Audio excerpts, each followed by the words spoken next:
let's talk about a few reasons why PC just really isn't that great of a gaming platform sometimes.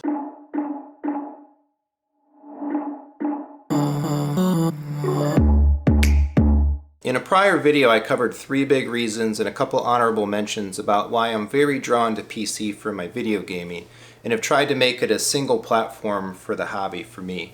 PC though isn't all roses, and there are definitely reasons I'm ready to just part out my computer, kick back on my couch, and re-embrace consoledom. So I'm a computer engineer. I've worked with and made hardware and software for over 20 years, built and maintained I don't even know how many custom PCs over that time. And I can confirm, yes, PC is full of failure modes. It's not really as bad as a lot of folks make it out to be, but PC can be a PITA that consoles just are not. If I cite a few examples of PC wonkiness from just the last few weeks, I spent hours trying to solve a no audio issue where sound is clearly playing and all the devices appear to be working right, but there's just nothing coming out. Some clean driver install, some reboots and finagling, and I have sound again. But will it disappear? Who knows? What I know is I lost some valuable father-son gaming and bonding time due to that failure mode when we wanted to sit down and play a Lego game together. And despite the uber performance of my RTX 3090 Intel i9 gaming PC, I clearly note the occasional stutters and such in PC games that just drive me nuts. We have a few games we're into now as well that sometimes just launch really strange. Lego DC, for example, might not always launch full screen at 4K like the settings are set to do, but instead in a small resolution window in the upper left hand corner sometimes. Heave Ho never relaunches in full screen mode, despite that option being clearly set in the menus. All those little jankies and the bigger frustrations really add up over time though. The little jankies and bigger frustrations though really do add up. My 90 minutes of time the other night to actually game was spent solving those aforementioned audio problems. And things happen on PC that just don't happen on consoles, especially in a living room theater environment versus an office monitor desk environment. So despite even my best efforts to keep a solidly built, solidly spec'd, balanced system and an incredibly clean operating system just for gaming. But when someone has limited time to enjoy their hobby due to life, family, work, and other commitments, PC can really get in the way of itself. On a new gen console, play access is better than ever with fast solid-state drives and quick resumes, where you can be back in a game in literally a matter of seconds, whereas every PC gaming session just has overhead and involves launching everything from scratch. Even when things are working fine, which honestly is still the majority of the time, there's still that opportunity to tinker, to tweak, to adjust, to be constantly considering what other hardware piece I want to swap out next. Consoles just remove all of that friction entirely from the equation. Buy the box, plug in the box, use the box, and just have fun. No overhead. Or I dealt with this in another area of my technology and entertainment life with regards to movies and movie servers. I'll talk about that more in the future in greater detail and why moving to Kaleidescape just absolutely destroyed the black hole of do-it-yourself media servers, Plex, and all that.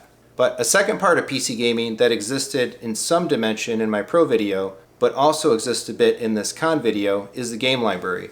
So we really like Nintendo games in our household. Mario Kart is an all-time favorite, and while Sony games are expected to come to PC, my Sony backlog has some really big games in it that I just want to play. Ratchet now, God of War, Ghost of Tsushima, Last of Us 2, and a few others that I missed in the last generation are really calling to me right now, before another generation of Sony games and more sequels comes again. So will most or all of those games hit PC? Maybe, probably, hopefully. Ratchet will probably be a while, I'm sure, as will most new-gen PS5 games. The others, the last-gen titles, maybe not as long, but still, we don't know yet. I played Spider-Man and Miles on my launch PS5 that I've since sold, but it was awesome. Those games were incredible. I'm a huge superhero fan if you can't tell by most of the shirts that I wear, and Spider-Man is one of my all-time favorite characters. When will that game hit PC? Who knows right now, but it wasn't there, and I thoroughly enjoyed it on my PlayStation 5. What I do know as well is that the game looked exceptional on PS5, and it ran at 60 frames per second. I was lucky enough that Miles got the performance ray tracing 60 FPS patch as well before I played it, although I played the original Spider-Man before the patch. But again, phenomenal. The thing I found myself saying more than anything while I was playing Spider-Man was that this looks so good, I don't really think I need a PC, but then I went ahead and built a new one anyway. So yeah, PC gets a ton of games, and the long backlog makes it great. There are no generations and everything runs well. But the new and most recent particular titles that I find myself wanting to play the most, or our family, they're just not on the PC, and they have no definitive roadmap of if or when they might be there, at least for now. Third for me is the common PC frustration of needing to use nearly a dozen game launchers. Exclusive games here, exclusive games there. For a platform that's supposed to offer the most choice, I'd really like to just be able to choose Steam, thank you very much. But every launcher has pros and cons too. Good design elements and bad design elements. They all come with their need to maintain their own independent friends list. Then you have games from this launcher, Steam, that need another launcher just to authenticate. It's redundant and it's ridiculous. My kids were trying to play delivery service the other day, and I walked in to see basically every game launcher open while they were trying to find what place they needed to go to actually start the game. On the other hand though, owning 3 separate console platforms is also kind of redundant in its own right. You can actually kind of look at that as needing to have at least 3 launchers on console. And instead of one machine with one powerful CPU, one GPU, one solid state drive, instead you need 3 machines, 3 CPUs, 3 SSDs, etc. Heck, even the Xbox and PlayStation are basically clones of one another in terms of hardware. And I paid for a screen on my Switch that I never even use.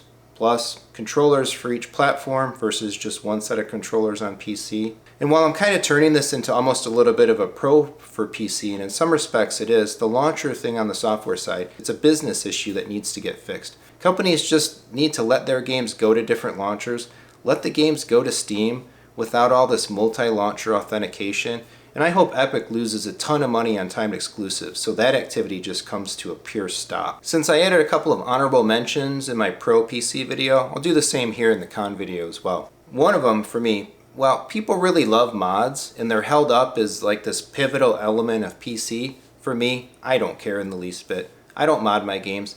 I play what the designers, artists, and engineers intended. My backlog is so big just to play the actual game. No way I'm spending even more time playing some wonky variant or extension of it. And I know sometimes mods fix games that are broken, so there is that, and that's really great. But I would contend that that's the minority use case for mods. It's not that frequent. Also, keyboard and mouse. I work on a computer. I sit in an office all day, and right now because of COVID, I sit in my at-home office all day long. I just simply cannot bring myself to sit in the same space or office type of space any longer than I need to do for work and other things to also enjoy gaming. Gaming to me is to be done in my living room or my theater space. It's to be enjoyed with my family. I want a gamepad, even for a first-person shooter.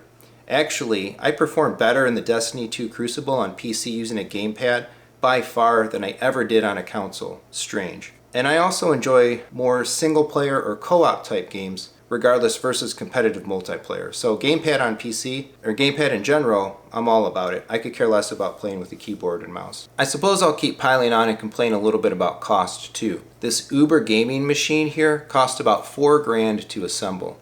Of course, half of that cost is just the video card, but even a 3080 Ti would only bring the system cost down by about $500 versus the 3090. It's still a $3,500 computer.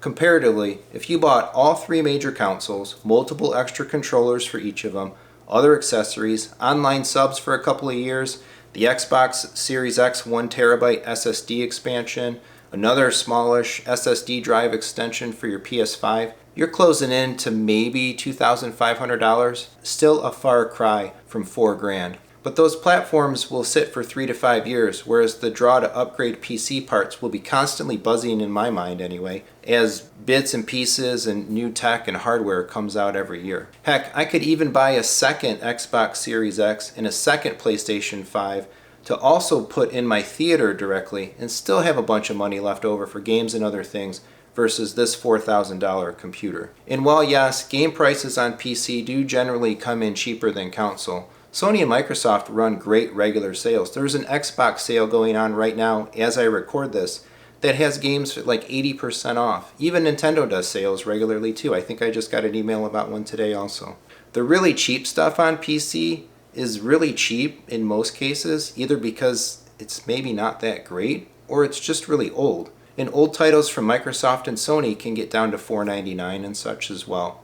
Plus, you have the free games from the online subscriptions anyway. And if you really think about where things are going, I doubt that the cost to build a computer in the future really gets any better. With what we're paying for CPUs and GPUs and such today, I can't even imagine what the 4000 series cards are going to cost and the other stuff that's going to come from Intel and other companies. The cost to build a computer is going to just keep ticking up to a point of just ridiculousness. So there you have it. Reasons to just avoid PC and embrace the elegance and simplicity of the consoles and just play and enjoy your hobby without waiting, without friction, without overhead. I want to dig more into the concepts of digital and electronic minimalism more in some future videos, as well as talking about what I consider to be the pros and cons of consoles too, and the specific platforms as well. So, anything I missed? Let me know what you think in the comments, and please like and subscribe for more. Thanks.